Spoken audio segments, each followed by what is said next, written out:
Divide ചെയ്യണം. ഇപ്പം മലപ്പുറംകാരോടുള്ള എല്ലാ ബഹുമാനവും നിലനിർത്തി, എറണാകുളംകാരോടുള്ള എല്ലാ ബഹുമാനവും നിലനിർത്തി. ഞാൻ ചോദിക്കുന്ന ഒറ്റ കാര്യമേ ഉള്ളൂ, എന്താ ഇതിന്റെ മാനദണ്ഡം? ജനസംഖ്യയാണോ? ദൂരമാണോ? ജനസംഖ്യയാണെന്നുണ്ടെങ്കിൽ 1 കോടിയിൽ പരം ആൾക്കാർ താമസിക്കുന്ന മഹാരാഷ്ട്രയിലെ താനെ ഇന്നേ വരെ ജില്ല വിഭജിക്കണമെന്ന് ആവശ്യപ്പെട്ടിട്ടില്ല.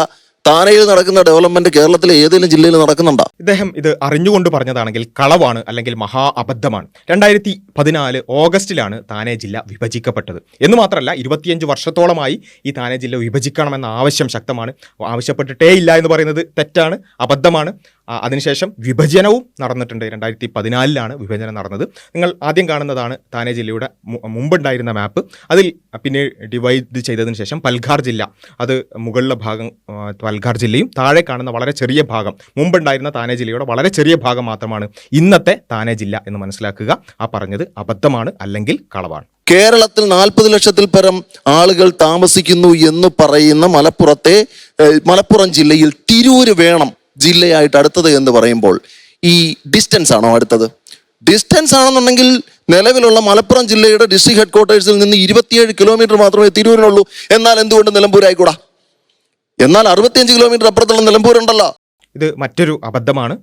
ഇപ്പോൾ തന്നെ നിങ്ങൾ ഗൂഗിൾ എടുത്ത് പരിശോധിച്ച് നോക്കുക. മലപ്പുറം ടു നിലമ്പൂർ ഡിസ്റ്റൻസ് 39 കിലോമീറ്ററാണ് നിലമ്പൂരേക്കുള്ളത്, 65 അല്ല.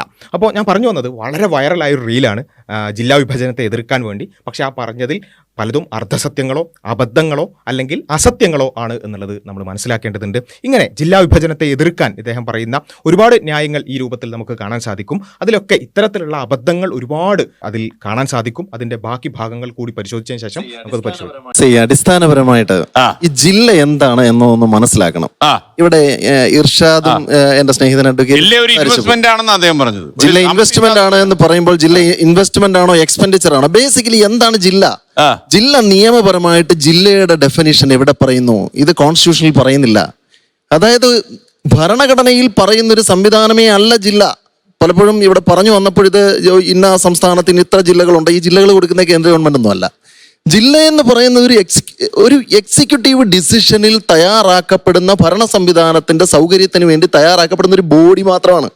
അപ്പോൾ ഈ ജില്ല വിഭജിക്കണം എന്നൊക്കെ പറയുമ്പോഴേ ഈ മാപ്പ് എടുത്തിട്ട് അതിൽ ഇങ്ങനെ ഒരു വര വരയ്ക്കുന്നതല്ല ജില്ലയുടെ വിഭജനം. 47 ഡിപ്പാർട്ട്മെന്റ് വരുന്നുണ്ട് സംസ്ഥാന ഗവൺമെന്റിന്.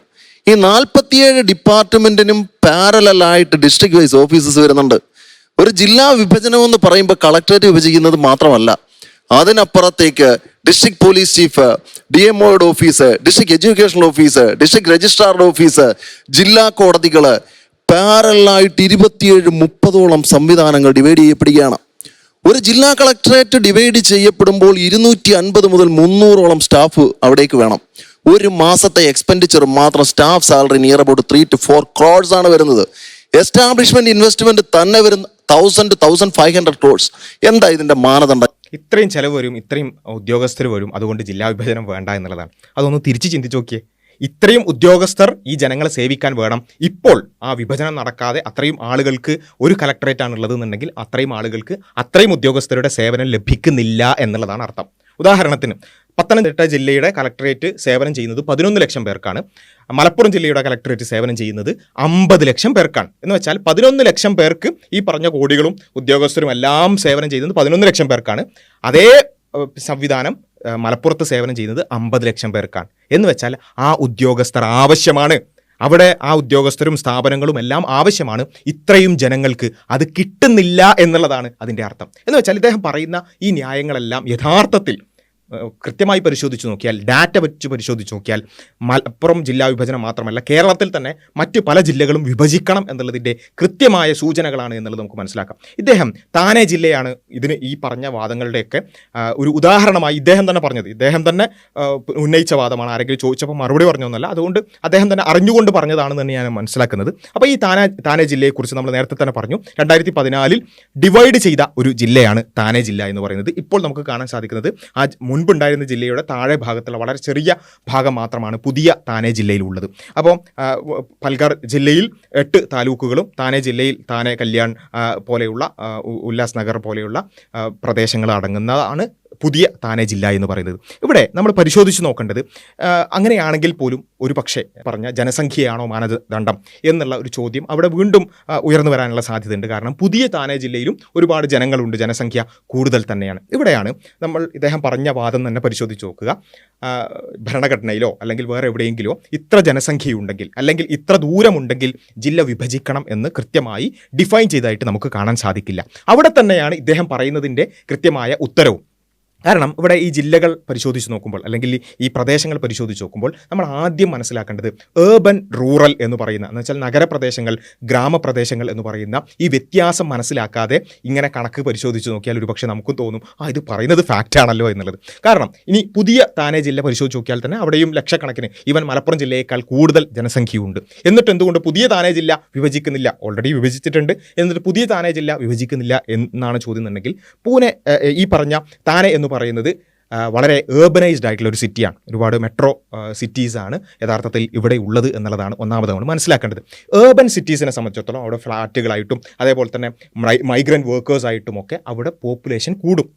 നമ്മൾ തന്നെ ഒന്ന് പരിശോധിച്ച് നോക്കിയാൽ തിരുവനന്തപുരം, കൊച്ചി പോലെയുള്ള സ്ഥലങ്ങളിലൊക്കെ പോപ്പുലേഷൻ വളരെ ചെറിയ സ്ഥലത്ത് ജനസാന്ദ്രത വളരെ കൂടുതലായിക്കൊണ്ട് അവിടെ പോപ്പുലേഷൻ ഉണ്ടാവും. അതിൻ്റെ കാരണം എന്താണ്?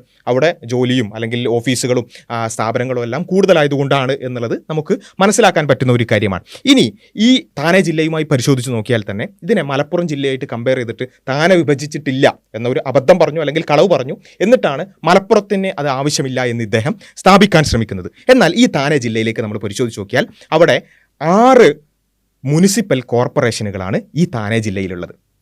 6 മുനിസിപ്പൽ താനെ, നവി മുംബൈ അടങ്ങുന്ന 6 മുനിസിപ്പൽ കോർപ്പറേഷനുകളും 4ഓളം മുനിസിപ്പൽ കൗൺസിലുകളും ഈ ചെറിയ പുതിയ താനെ ജില്ലയിൽ തന്നെ ഉണ്ട് എന്നുള്ളത് നമ്മൾ മനസ്സിലാക്കേണ്ടതുണ്ട്. അപ്പോൾ ഇത്രയും ചെറിയ ജില്ലയിൽ അവിടെ അത്രയും പോപ്പുലേഷൻ ഉള്ളത് കൊണ്ടാണ് അവിടെ ഈ അധികാര വികേന്ദ്രീകരണം നടത്താൻ ഏകദേശം ഒരു കുറച്ചും കൂടി ഓരോ സിറ്റീസും സെൽഫ് ഗവേണൻസ് എന്നതുപോലെ 6ഓളം കോർപ്പറേഷനുകളും 4ഓളം മുനിസിപ്പൽ കൗൺസിലുകളും ഈ ചെറിയ ജില്ലയിലുണ്ട്. ഓക്കെ, ആ ജില്ലയെയാണ്, ആ താനെയാണ്, 6 കോർപ്പറേഷനുകളുള്ള ആ താനെയാണ് ഒരു കോർപ്പറേഷൻ പോലും ഇല്ലാത്ത മലപ്പുറവുമായി ഇദ്ദേഹം കമ്പയർ ചെയ്യുന്നത്. നമ്മൾ പരിശോധിച്ച് നോക്കേണ്ടതുണ്ട്. 6 കോർപ്പറേഷനുകളുള്ള താനെ ജില്ല വിഭജിച്ചിട്ടില്ല എന്ന് ഒരു അബദ്ധം പറയുന്നു, കളവ് പറയുന്നു. അതിനുശേഷം 6 കോർപ്പറേഷനുകളുള്ള സ്ഥലത്തെയാണ് ഒരു കോർപ്പറേഷൻ പോലും ഇല്ലാത്ത മലപ്പുറവുമായി അദ്ദേഹം കമ്പയർ ചെയ്യുന്നത് എന്നുള്ളത് മനസ്സിലാക്കേണ്ടതുണ്ട്. ഇനി എന്തുകൊണ്ടാണ് പുതിയ താനെ ജില്ലയിലും ഇത്രയും പോപ്പുലേഷൻ ഉണ്ടായിട്ടും, ഏർബനാണെന്ന് നമ്മൾ പറഞ്ഞു, ഇനി ആ പോപ്പുലേഷൻ ഉണ്ടായിട്ടും എന്തുകൊണ്ട് ഡിവിഷൻ നടക്കുന്നില്ല എന്നാണ് പരിശോധിക്കുന്നുണ്ടെങ്കിൽ അവിടെ നമുക്ക് വേറെ ചില കാര്യങ്ങൾ കൂടി കാണാൻ സാധിക്കും. ഒന്നാമത്തെ ഒരു കാര്യം, ഈ ഏർബൻ ഏരിയാസ് പ്രത്യേകിച്ചും താനെ, നവി മുംബൈ പോലെയുള്ള ഒരുപാട് വളരെ മെട്രോപൊളിറ്റൻ ആയിട്ടുള്ള സിറ്റീസാണ്, ഉല്ലാസ് നഗർ പോലെയുള്ള സിറ്റീസാണ് ഈ താനെ ജില്ലയിലുള്ളത്.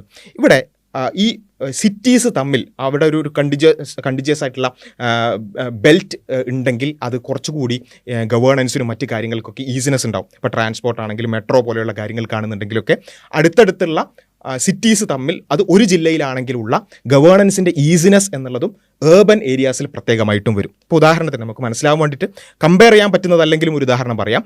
കൊച്ചിയും അതേപോലെ തന്നെ ആലുവയും, ഇത് രണ്ടും കുറച്ചുകൂടി ഏർബൻ ആയിട്ടുള്ള ഏരിയാസാണ്. കൊച്ചിയും ആലുവയും ഒരേ ജില്ലയിലാകുന്നതാണ് പല കാര്യങ്ങൾക്കും നമുക്ക് പിന്നെ പല ഇൻഡസ്ട്രീസ് തമ്മിലുള്ള കാര്യങ്ങൾക്കും അല്ലെങ്കിൽ ട്രാൻസ്പോർട്ട് ആകട്ടെ, ഇപ്പോൾ മെട്രോ ആലുവയും കൊച്ചിയും ഇങ്ങനെയുള്ള പല കാര്യങ്ങൾക്കും നമുക്ക് എളുപ്പമുണ്ടാവുക അത് ഒറ്റ ജില്ലയിലാണെങ്കിൽ. ആ 2 സിറ്റീസും ഡിവൈഡ് ചെയ്ത് വേറെ ജില്ലകളാക്കിയാൽ ആ ഈസിനെസ് ഒരു പക്ഷേ കുറയാനാണ് ചാൻസ്. അപ്പോൾ അങ്ങനെയുള്ള ഒരുപാട് കാരണങ്ങൾ ഈ ജില്ലാ വിഭജനം ഇല്ലാതിരിക്കാനും ഉണ്ട് എന്നുള്ളത് നമ്മൾ മനസ്സിലാക്കണം. അവിടെയും നമ്മൾ മനസ്സിലാക്കുക, ജില്ല വിഭജിക്കാതിരിക്കുന്നതിലും ചില കാര്യങ്ങളുണ്ട്. എവിടെ? ഈ മെട്രോപൊളിറ്റൻ ആയിട്ടുള്ള അല്ലെങ്കിൽ ഏർബൺ ആയിട്ടുള്ള സിറ്റീസ്, അത് തന്നെ അത്രയും ഹൈലി പിന്നെ ഇൻഡസ്ട്രിയലൈസ്ഡ് ആയിട്ടുള്ള സിറ്റീസിൽ ജില്ല വിഭജിക്കാതിരിക്കുന്നതിലും ചില കാര്യങ്ങളുണ്ട്. പക്ഷേ അങ്ങനെ വിഭജിക്കാതിരിക്കുമ്പോഴും അവിടെ കോർപ്പറേഷനുകളായിട്ടും മുനിസിപ്പൽ കൗൺസിൽസ് ആയിട്ടും അവിടെ ഗവേണൻസ് വളരെ കൃത്യമായിട്ട് നടക്കുന്നുണ്ട്. അതുപോലെ തന്നെ ഫണ്ട് അലോക്കേഷൻസ് കൃത്യമായി നടക്കുന്നുണ്ട്. ഇതൊന്നും ഇല്ലാത്ത മലപ്പുറത്തെ ഇതിനോട് കമ്പയർ ചെയ്തിട്ടാണ് ഇദ്ദേഹം എന്ത് പറയുന്നത്? താനെ വിഭജിച്ചിട്ടില്ല, അതുകൊണ്ട് മലപ്പുറം വിഭജിക്കേണ്ടതില്ല എന്ന് പറയുന്നത് എന്നുള്ളത് നമ്മൾ മനസ്സിലാക്കേണ്ടതുണ്ട്. അപ്പോൾ എനിവേ ഇവിടെ നമ്മൾ പരിശോധിച്ച് നോക്കുക, ഈ മലപ്പുറം ജില്ലാ വിഭജനത്തെ എതിർക്കുമ്പോൾ യഥാർത്ഥത്തിൽ ഇത് ഒരുപക്ഷേ ഏതെങ്കിലും ഒരു ജനവിഭാഗത്തോടോ അല്ലെങ്കിൽ ഏതെങ്കിലും പ്രദേശത്തോടോ ഒക്കെ ഉള്ള നമ്മുടെ ഒരു ഇഷ്ടക്കേടിൻ്റെ പേരിലായിരിക്കാം ഈ എതിർപ്പ് എന്ന് പറയുന്നത്. പക്ഷേ നമ്മൾ മനസ്സിലാക്കേണ്ടത് നമ്മുടെ കേരളീയർക്ക് തന്നെയാണ്, മലയാളികൾക്ക് തന്നെയാണ് അതിൻ്റെ എല്ലാ പ്രയാസങ്ങളും അനുഭവിക്കേണ്ടി വരുന്നത് നമ്മൾ മനസ്സിലാക്കുക. കേരളം പരിശോധിച്ച് നോക്കിയാൽ മലപ്പുറം മാത്രമൊന്നുമല്ല, മറ്റു പല ജില്ലകളും വിഭജിക്കുകയോ റീഓർഗനൈസ് ചെയ്യുകയോ ചെയ്യേണ്ടുന്ന കാലം അധികരിച്ചിട്ടുണ്ട്. പക്ഷേ ഇങ്ങനെയുള്ള ഈ ഒരാവശ്യമില്ലാത്ത എതിർപ്പുകൾ കൊണ്ട് നമുക്ക് കിട്ടേണ്ടുന്ന സേവനങ്ങൾ, നേരത്തെ പറഞ്ഞ നമുക്ക് കിട്ടേണ്ടുന്ന കോടികൾ, നമുക്ക് കിട്ടേണ്ടുന്ന നമ്മളെ സേവിക്കേണ്ടുന്ന ഉദ്യോഗസ്ഥർ ഇല്ലാതാവുകയാണ്. ഇപ്പോൾ പരിശോധിച്ച് നോക്കുക, 1981 കേരളത്തിൽ 12 ജില്ലകളായിരുന്നു, ഇപ്പോൾ അത് 14 കാസർഗോഡും പത്തനംതിട്ടയും പുതിയതായി രൂപീകരിച്ചു. 12 ജില്ലകൾ 14 എന്നാൽ ഇതേ കാലയളവിൽ തമിഴ്നാട് ജില്ലയിൽ 1981 14 ജില്ലകളായിരുന്നെങ്കിൽ ഇപ്പോഴത് 39 ജില്ലകളാണ്. 14 ജില്ലകൾ 39 ജില്ലകളായി. അവിടെ ഈ കോടികളില്ലേ, അവിടെ ഈ ഉദ്യോഗസ്ഥരില്ലേ? ഉണ്ട്. ആ കോടികളും ആ ഉദ്യോഗസ്ഥരൊക്കെ ജനങ്ങളെ സേവിക്കാൻ വേണ്ടി അവിടെ ഉപയോഗിച്ചു. അവർക്ക്, തമിഴ്നാടുകാർക്ക് ആ ഒരു സേവനങ്ങൾ ലഭിക്കുന്നു. കർണാടകയിൽ 19 ജില്ലകളായിരുന്നെങ്കിൽ ഇന്നത് 31 ജില്ലകളാണ്. 19 to 31 ആ കോടികളും ആ ഉദ്യോഗസ്ഥരൊക്കെ അവരെ സേവിക്കുന്നു. മണിപ്പൂർ നമ്മളെക്കാൾ കുറവായിരുന്നു, 9 ജില്ലകളായിരുന്നു, ഇപ്പോൾ നമ്മളെക്കാൾ കൂടുതലാണ്, 16 ജില്ലകളുണ്ട്. ഹരിയാന നമ്മളുടെ അതേ ജില്ലയായിരുന്നു, 12 ജില്ലകളായിരുന്നു, ഇപ്പോൾ അത് 22ആണ്. ഹരിയാനക്കും നമുക്കും 1981 12 ജില്ലകളായിരുന്നു, നമുക്കിപ്പോൾ 14ആണ്, അവർക്ക് 22ആണ്. ആസാമിൽ നമ്മളെക്കാൾ കുറവായിരുന്നു, 10 ജില്ലകളായിരുന്നു, ഇപ്പോൾ അത് 35 ജില്ലകളാണ്. ആസാമിൽ നമ്മളെക്കാൾ കുറവായിരുന്നു 1981 10 ജില്ലകൾ, ഇപ്പോൾ അത് 35 ജില്ലകളാണ്. ബീഹാറിൽ 17 ജില്ലകളായിരുന്നു, ഇപ്പോൾ അത് 38 ജില്ലകളാണ്. അപ്പോൾ ഞാൻ പറഞ്ഞു വന്നത്, ഇവിടെയൊക്കെ ഈ ജില്ലാ വിഭജനം വളരെ കൃത്യമായി ഗവേണൻസിൻ്റെ ഈസിനെസ്സിന് വേണ്ടി കൃത്യമായി നടക്കുന്നുണ്ട്. കൃത്യമായ ഇടവേളകളിൽ ആ ഒരു ജില്ലാ വിഭജനങ്ങൾ നടക്കുന്നുണ്ട്. നേരത്തെ പറഞ്ഞ താനെ ജില്ല വിഭജിക്കപ്പെട്ടിട്ടുണ്ട്. അങ്ങനെ എല്ലാ സ്ഥലത്തും ജില്ലാ വിഭജനങ്ങൾ നടക്കുന്നു. ഇവിടെ മാത്രം എന്തുകൊണ്ട് സാധിക്കുന്നില്ല? നമ്മുടെ കേരളത്തിൽ മാത്രം ഇങ്ങനെയുള്ള ചില തടസ്സങ്ങൾ കൊണ്ട്, ഏതെങ്കിലും ചില അന്ധമായ വിരോധങ്ങൾ കാരണമോ അല്ലെങ്കിൽ പൊളിറ്റിക്കലായിട്ടുള്ള ചില വിരോധങ്ങൾ കാരണമോ നമുക്ക് കിട്ടേണ്ടുന്ന സേവനങ്ങൾ ഇല്ലാതാവാണ്. അത് മലപ്പുറംകാർക്ക് മാത്രമല്ല, മലപ്പുറം കഴിഞ്ഞാൽ നമ്മൾ പരിശോധിച്ച് നോക്കുക, മലബാർ ജില്ലകൾ പലതും, എറണാകുളം, അതേപോലെ തന്നെ തിരുവനന്തപുരം, ഇങ്ങനെയുള്ള പല ജില്ലകളും വിഭജിക്കപ്പെടേണ്ടുന്ന കാലം കഴിഞ്ഞു. എന്നിട്ടും അതിന് നമുക്ക് സാധിക്കാത്തത് ഇങ്ങനെയുള്ള ചില അനാവശ്യമായ തടസ്സവാദങ്ങളാണ് എന്നുള്ളത് നമ്മൾ മനസ്സിലാക്കണം. ഇനി ഈ പുതിയ കേരളത്തിൽ സ്ഥാപിക്കപ്പെട്ട പുതിയ ജില്ലകൾ പരിശോധിച്ച് നോക്കുക, കാസർഗോഡും അതുപോലെ തന്നെ പത്തനംതിട്ടയും. ഇതെന്തിനാ സ്ഥാപിച്ചത്? ഇദ്ദേഹം തന്നെ ദൂരത്തിൻ്റെ കണക്കൊക്കെ പറയുന്നുണ്ട്. ഈ ദൂരവും മറ്റു കാര്യങ്ങളും ഒക്കെ പരിഗണിച്ച് തന്നെയാണ് ഈ പറഞ്ഞ ജില്ലകൾ വിഭജിച്ചത്. പത്തനംതിട്ട എന്തിനാണ്ടായത്? പത്തനംതിട്ടയിൽ ആകെ 11 ലക്ഷമാണുള്ളത്. എങ്കിൽ പോലും അവിടെ ജനസംഖ്യയൊക്കെ കുറവാണെങ്കിൽ പോലും ഈ ദൂരം പരിഗണിച്ചുകൊണ്ടാണ് അവിടെ ജില്ലാ വിഭജനം നടന്നിട്ടുള്ളത്. അപ്പോൾ പോപ്പുലേഷൻ കുറവാകുമ്പോൾ സ്വാഭാവികമായിട്ടും അതിൻ്റേതായ വ്യത്യാസങ്ങൾ സംഭവിക്കുക എന്നുള്ളത് സ്വാഭാവികമാണ്. പക്ഷേ അവിടെ പോലും ജില്ലാ വിഭജനം നടന്നിട്ടുണ്ട്. അവിടെയാണ് നമ്മൾ മനസ്സിലാക്കേണ്ടത്, പോപ്പുലേഷനും ദൂരവും ഗവേണൻസിൻ്റെ ഈസിനെസ്സും അങ്ങനെയുള്ള പല പല കാര്യങ്ങൾ, പല ഫാക്ടേഴ്സ് പരിഗണിച്ചിട്ടാണ് ജില്ലാ വിഭജനം നടക്കുന്നത്. അല്ലെങ്കിൽ അല്ലാതെ ഏതെങ്കിലും ഒന്ന് മാത്രം പരിഗണിച്ചിട്ടല്ല. അപ്പോൾ ഏതെങ്കിലും ഒരു സ്ഥലത്ത് ആവശ്യമാണെന്ന് തോന്നുകയാണെങ്കിൽ അതിലേക്ക് പോവുകയാണ് വേണ്ടത്, അല്ലാതെ അനാവശ്യമായ തടസ്സവാദങ്ങൾ പറയുകയല്ല. ഇനി ഇദ്ദേഹം പറയുന്ന മറ്റ് ചില കണക്കുകൾ കൂടിയാണ്. മലപ്പുറത്ത് 135 അല്ലെങ്കിൽ 138 വില്ലേജുകളുണ്ട് എന്നുള്ളതാണ്. മലപ്പുറത്ത് 138 വില്ലേജുകളുണ്ട്. എന്നാൽ മലപ്പുറത്തെ ജനസംഖ്യ എന്ന് പറയുന്നത് 50 ലക്ഷമാണ്. 50 ലക്ഷം പേർക്ക് 138 വില്ലേജുകളുണ്ട്. അത് വലിയൊരു കാര്യമാണെന്നാണ്. എന്നാൽ തൃശ്ശൂർ ജില്ലയിൽ 31 ലക്ഷം പേര് മാത്രമാണുള്ളത്. അവിടെ 255 വില്ലേജുകളുണ്ട്.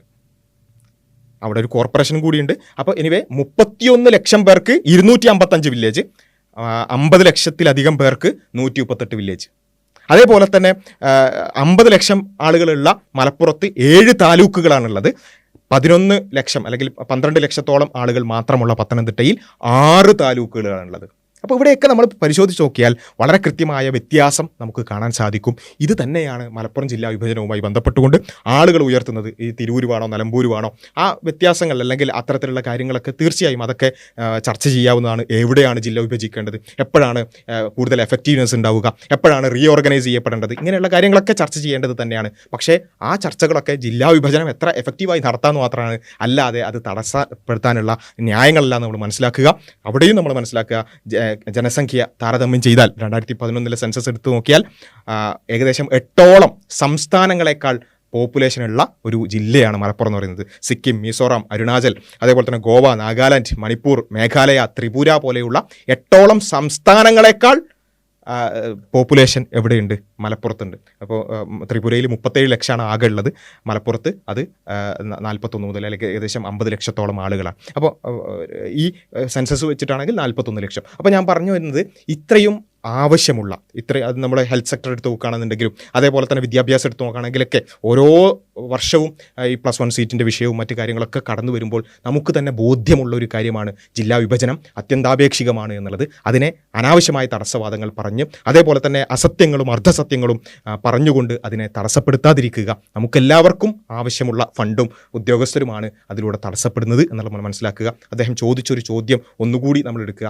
ആ താനെ ജില്ലയിൽ എത്രമാത്രം വികസനമുണ്ട്, ഇവിടെ മലപ്പുറത്ത് അതില്ലല്ലോ. അത് തന്നെയാണ് കാരണം. താനെ ജില്ലയിൽ 8ഓളം കോർപ്പറേഷനുകളും 4ഓളം മുനിസിപ്പൽ കൗൺസിലുകളും എല്ലാം ഉണ്ട്. എന്നിട്ടും ആ താനെ ജില്ല വിഭജിച്ചിട്ടുമുണ്ട്. ഇവിടെ അതൊന്നും സമ്മതിക്കാതെ ചില ആളുകൾ പ്രശ്നമുണ്ടാക്കുന്നത് കൊണ്ടാണ് നമുക്കതൊന്നും കിട്ടാത്തത് എന്നുള്ളത് മനസ്സിലാക്കുക. ഇത്തരത്തിലുള്ള അസത്യങ്ങൾ പ്രചരിപ്പിക്കുന്ന ആളുകൾ അവർക്ക് ഇത്തരം സത്യങ്ങൾ കൂടി ഷെയർ ചെയ്യാൻ എല്ലാവരും ശ്രദ്ധിക്കുക. കൂടുതൽ കാര്യങ്ങൾ നമുക്ക് അടുത്ത വീഡിയോകളിൽ ഡിസ്കസ് ചെയ്യാം. അസ്സലാമു അലൈക്കും.